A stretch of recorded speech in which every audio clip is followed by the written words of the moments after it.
La deuxième tentative était finalement la bonne. Décollage réussi ce samedi pour SpaceX. Première fois qu'une société privée envoie des hommes dans l'espace. Décryptage à suivre avec Sylvain Rousseau. Nouvelle journée de recueillement et de colère aux États-Unis. 5 jours après la mort de George Floyd, 13 000 soldats de la Garde nationale de l'État ont été déployés à Minneapolis pour tenter de ramener le calme dans la ville. Nous retrouverons sur place Ketevan Gorgestani. Enfin, les lunettes et les chapeaux étaient de rigueur ce samedi dans les parcs et jardins parisiens. Ils viennent tout juste de rouvrir. Le port du masque était également recommandé. Soyez les bienvenus si vous nous rejoignez sur France 24. Après une journée de suspense, SpaceX a donc réussi son pari, transporter dans l'espace 2 astronautes de la NASA. Ils doivent se rendre sur la Station spatiale internationale. Sylvain Rousseau, vous êtes avec nous pour commenter cet exploit. Exploit parce que c'est le premier vol habité lancé par une compagnie privée. Oui, c'est finalement un pas assez modeste dans l'histoire de la conquête spatiale. Des astronautes qui ont été envoyés sur l'ISS, il y en a eu plusieurs dizaines, mais c'est la première fois qu'une compagnie privée réussit ce genre d'exploit. Alors, on verra demain dans l'après-midi si effectivement ils arrivent à s'amarrer à l'ISS pour que les astronautes puissent y rentrer. Mais a priori, SpaceX n'est pas un nouveau venu vers l'ISS. Depuis 2012, il ravitaille en fret la station spatiale internationale en partenariat avec la NASA. Ils ne sont pas concurrents. En fait, ce qui s'est passé, c'est que l'administration Obama et Barack Obama ont décidé pendant son mandat que la station spatiale internationale appartenait au domaine commercial et que c'était donc les compagnies privées qui allaient gérer le transport de fret et d'astronautes vers cette station, pendant que la NASA, elle, se concentrerait sur les missions plus lointaines. On pense bien sûr à la Lune et à terme Mars, bien sûr. Et en revanche, ce qu'on ne connaît pas dans cette histoire, c'est à quel point c'est rentable pour une société comme SpaceX. On sait que faire partir un astronaute depuis Baïkonour, ça coûte entre 75 et 80 millions de dollars. En revanche, on sait que ça ne coûte que 55 millions avec SpaceX, mais on ne sait pas si pour une société comme SpaceX, il s'agit de quelque chose de réellement rentable ou si Elon Musk s'achète une vitrine. Cet exploit, donc, il est réalisé par une compagnie privée. L'autre particularité de ce vol, c'est qu'il a été lancé depuis les États-Unis et c'est la première fois depuis 9 ans que ça arrive. Oui, effectivement, depuis que les navettes spatiales ont été clouées au sol en juillet 2011, signe de l'importance de l'événement, Donald Trump était présent sur place. Il y était déjà mercredi lors du faux départ et il y était à nouveau aujourd'hui pour assister à ce lancement. C'est donc le retour de l'indépendance américaine dans l'espace. Les États-Unis, comme la Chine, comme la Russie, sont à nouveau capables d'envoyer des astronautes dans l'espace. Et puis, l'autre particularité de ce vol, c'est que c'est le premier vol habité dont le lanceur va être réutilisable. On le sait, ça a été l'un des grandes nouveautés apportées par SpaceX. C'est vrai que quand on a la possibilité de se tromper et beaucoup d'argent à investir, eh bien on peut essayer de nouvelles choses. Et c'est ce qu'a réussi à apporter SpaceX, c'est ce lanceur qui, une fois la capsule détachée pour partir vers sa destination, vers l'ISS, eh bien le lanceur revient sur Terre et est donc réutilisable, ce qui permet de limiter les coûts. Qu'est-ce que ça augure pour l'avenir, ce lancement d'aujourd'hui ? Ça rebat complètement les cartes de la géopolitique spatiale, puisque les États-Unis n'ont plus besoin de passer par les Russes pour envoyer des astronautes dans la station spatiale. C'est tout simple. On dit que, je vous le disais dès le début, la NASA et SpaceX sont partenaires. Or, jusqu'à hier, on disait que la NASA était dépendante des Russes. Donc ça vous donne un petit peu une idée de cette indépendance retrouvée par les Américains. Le programme spatial russe va subir un gros coup d'arrêt. Il va devoir faire le dos rond, attendre de voir ce qui se passe avec la conquête lunaire, avec le projet européen de village lunaire, avec la station orbitale que préparent également les Américains. Mais c'est vrai que le programme spatial russe va subir un gros coup d'arrêt. La preuve en est que même les astronautes européens, on pense notamment à notre Français Thomas Pesquet, qui doit rejoindre la station spatiale en 2021, et bien lui aussi partira de Floride. Merci beaucoup Sylvain Rousseau pour toutes ces précisions. On reste aux États-Unis où des rassemblements sont de nouveau organisés ce samedi pour dénoncer les violences policières. À Minneapolis, la population est toujours sous le choc après la mort lundi de George Floyd et l'arrestation tardive vendredi du policier soupçonné de l'avoir tué. Je vous propose d'écouter quelques réactions recueillies aujourd'hui par Ketevan Gorgestani. If it wasn't filmed, they would have gotten away with it. They would have just said he had a medical incident. Nobody would have been the wiser. If there had been witnesses and filmed, the police would have gotten away totally. We have a systemic problem here. It's not just Minneapolis. It's not just Missouri. It's not just Florida. it's the United States. You know, racism is a part of the fabric of this country, and it needs to be dismantled. None of this is acceptable. We are all human. We are all part of the human race, and we should be treated equally. Nous vous l'annoncions hier, Donald Trump a décidé de mettre fin aux relations entre son pays et l'Organisation mondiale de la santé. Il l'accuse de se montrer trop indulgente avec la Chine. Aujourd'hui, les réactions sont nombreuses. L'Union européenne a appelé Washington à reconsidérer sa décision. La Chine, de son côté, a accusé le président américain de se soustraire à ses obligations. La pandémie continue de sévir en Afghanistan, pandémie de coronavirus. À Kaboul, 1 personne sur 3 serait contaminée et le virus se propage encore plus vite dans les prisons. Alors, les autorités ont décidé de les désengorger et de libérer par décret présidentiel des milliers de prisonniers et de prisonnières, des femmes notamment emprisonnées pour des crimes moraux comme fuir leur domicile pour échapper aux coups de leur mari.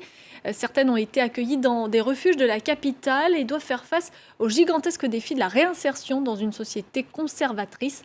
C'est un reportage de Shazaib Wallah et Sonia Ghezali.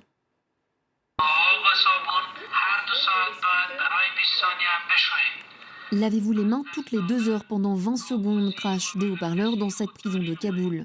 Derrière ces murs, plus d'une centaine de femmes sont toujours incarcérées, plusieurs accompagnées de leurs enfants en bas âge. به خاطر جلوگیری از ویروس کرونا 2 راهنمود داریم. یک بخش راهنمود اونا هم برای محبوسین هستن که سواد ندارن و پیش از فرمان تراکم زیاد بود، یعنی تا حدی هم ما نمیتونستیم درست وارسی بکنیم که اینا حفظ الصحهشون مراعات میکنن یا نمیکنن و بعد از فرمان تمام مسائل تمام به خوبی پیش میره. Ce sont ces comités qui décident de la libération des détenus. Chaque jour, ici, 200 dossiers passent entre les mains de ses membres avant d'être rejetés ou validés pour une libération immédiate.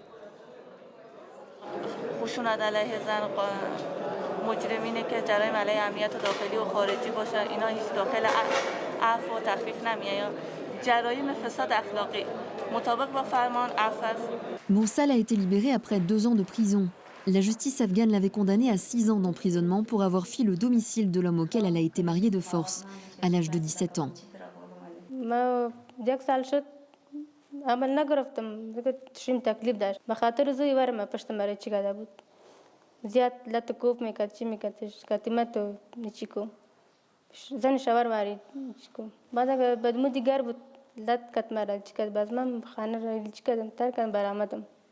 De nombreuses détenues sont rejetées par leur famille. Seule, elle doit faire face au défi de la réinsertion dans une société très conservatrice. Au Chili aussi, la pandémie de coronavirus explose et bouleverse la vie des habitants. Le pays a enregistré vendredi un nouveau record de décès, comme nous l'explique Nina Masson. Exponentielle.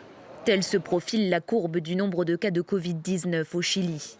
Avec plus de 90 000 infections depuis le début de la pandémie, le pays a maintenant dépassé la Chine en nombre de malades.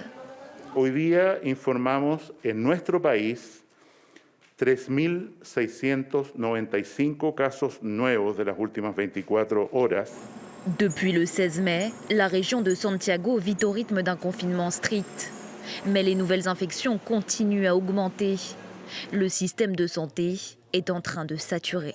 Descendido con la cuarentena y todo indica que el número de contagios va a seguir aumentando, que el número de muertos va a seguir aumentando y que el número de hospitalizados críticos va a seguir aumentando.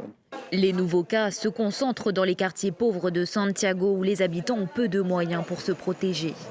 Dans ces habitats surpeuplés, la population doit aussi combattre un autre fléau. La pandémie a fait grimper le chômage à son plus haut niveau depuis une dizaine d'années. Yo no me voy a quedar en la casa esperando que me muera de COVID o que me muera de hambre. Tengo que elegir las dos, si es COVID o es de hambre. Yo tengo hijos, así que yo por eso tengo que salir igual porque tengo que buscar empleo, tengo que buscar cosas. Fin mars, le taux de chômage dans la région de Santiago dépassait les 15%, du jamais vu depuis 1985. En France, les autorités ont recensé 57 morts liés au coronavirus au cours de ces dernières 24 heures. Le bilan des décès dans les EHPAD, lui, ne sera pas actualisé avant mardi. Quant au nombre de personnes hospitalisées en service de réanimation, il continue de diminuer. Face à cette amélioration de la situation, les parcs et les jardins ont pu rouvrir ce samedi dans plusieurs villes de France qui se trouvaient encore en zone rouge ces dernières semaines. C'est le cas de Paris, où beaucoup d'habitants ont enfin pu, comme vous le voyez, se mettre un peu au vert. Les plages, elles, ont déjà commencé à rouvrir au début du mois, mais pour l'instant, il est toujours interdit d'y poser sa serviette. Il faut rester dynamique. Au Sables-d'Olonne, le maire a demandé au gouvernement un retour à la normale sur les plages dès le 2 juin. C'est un reportage d'Alexandra Renard.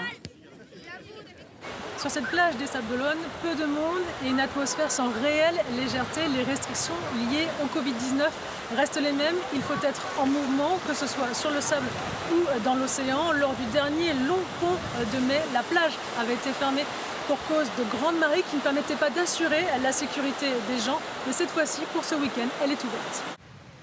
On reste debout, les enfants peuvent jouer quand même autour de nous, à courir et puis dans l'eau, c'est bien. On a un petit peu changé, effectivement, on va moins dans les magasins, c'est différent. On a envie de profiter de ces choses qu'on n'a jamais fait attention, qui sont là, qui sont à côté de chez nous. Et là, quand on a été bloqué pendant 2 mois pour pouvoir y aller, c'était réellement un manque. On n'apporte pas les serviettes, on ne se pose pas sur la plage, il n'y a pas de moment de lecture. C'est vrai qu'on a des médiateurs sur la plage qui, dès qu'on est posé, viennent nous demander de bouger, etc. Donc moi, c'est pas comme ça que je vis la plage d'habitude. Le corona veut s'arrêter pendant tout l'été et après revenir en octobre, c'est ce qui se passe dans les pays d'Asie d'ailleurs et en Amérique latine. Il est possible d'accéder à la plage du lever au coucher du soleil. Le maire des Sables-d'Olonne a demandé cette semaine au Premier ministre un retour à la normale dès le 2 juin, un retour au château de sable, aux serviettes, aux parasols. Le tourisme, c'est 400 millions de chiffres d'affaires par an. Dans cette station balnéaire, c'est son premier secteur d'activité économique. Avant de refermer ce journal, on va tout de suite partir à Minneapolis, retrouver notre envoyé spécial Ketevan Gorgestani. Ketevan, des rassemblements sont toujours en cours ce samedi. Pour l'instant, ils se déroulent dans le calme. Oui, exactement. C'est des rassemblements très bon enfant. Ici, il y a un gros rassemblement à quelques blocs de là où je me trouve qui se déroule devant un commissariat de police. Et il y a des milliers de personnes, certaines assises, certaines agenouillées, d'autres chantant. Il y a même des danseurs qui sont venus. Il y a de la musique. Donc c'est vraiment un événement paisible et c'est ça que veulent ces manifestants-là. Ils sont là pour exprimer leur colère, mais leur colère dans le calme pour demander la justice pour George Floyd. Il y a beaucoup de pancartes qui demandent cette justice pour lui et pour tous les autres hommes noirs qui ont été tués aux mains de la police ici aux États-Unis. Malheureusement, ces scènes de manifestations paisibles, on en a vu dans les jours qui ont précédé. Malheureusement, souvent, d'ici dès la tombée de la nuit, ces manifestations tournent à la violence et c'est ce qui inquiète ici les autorités puisque il y a un couvre-feu qui est en place depuis hier, un couvre-feu qui commence à 20h heure locale.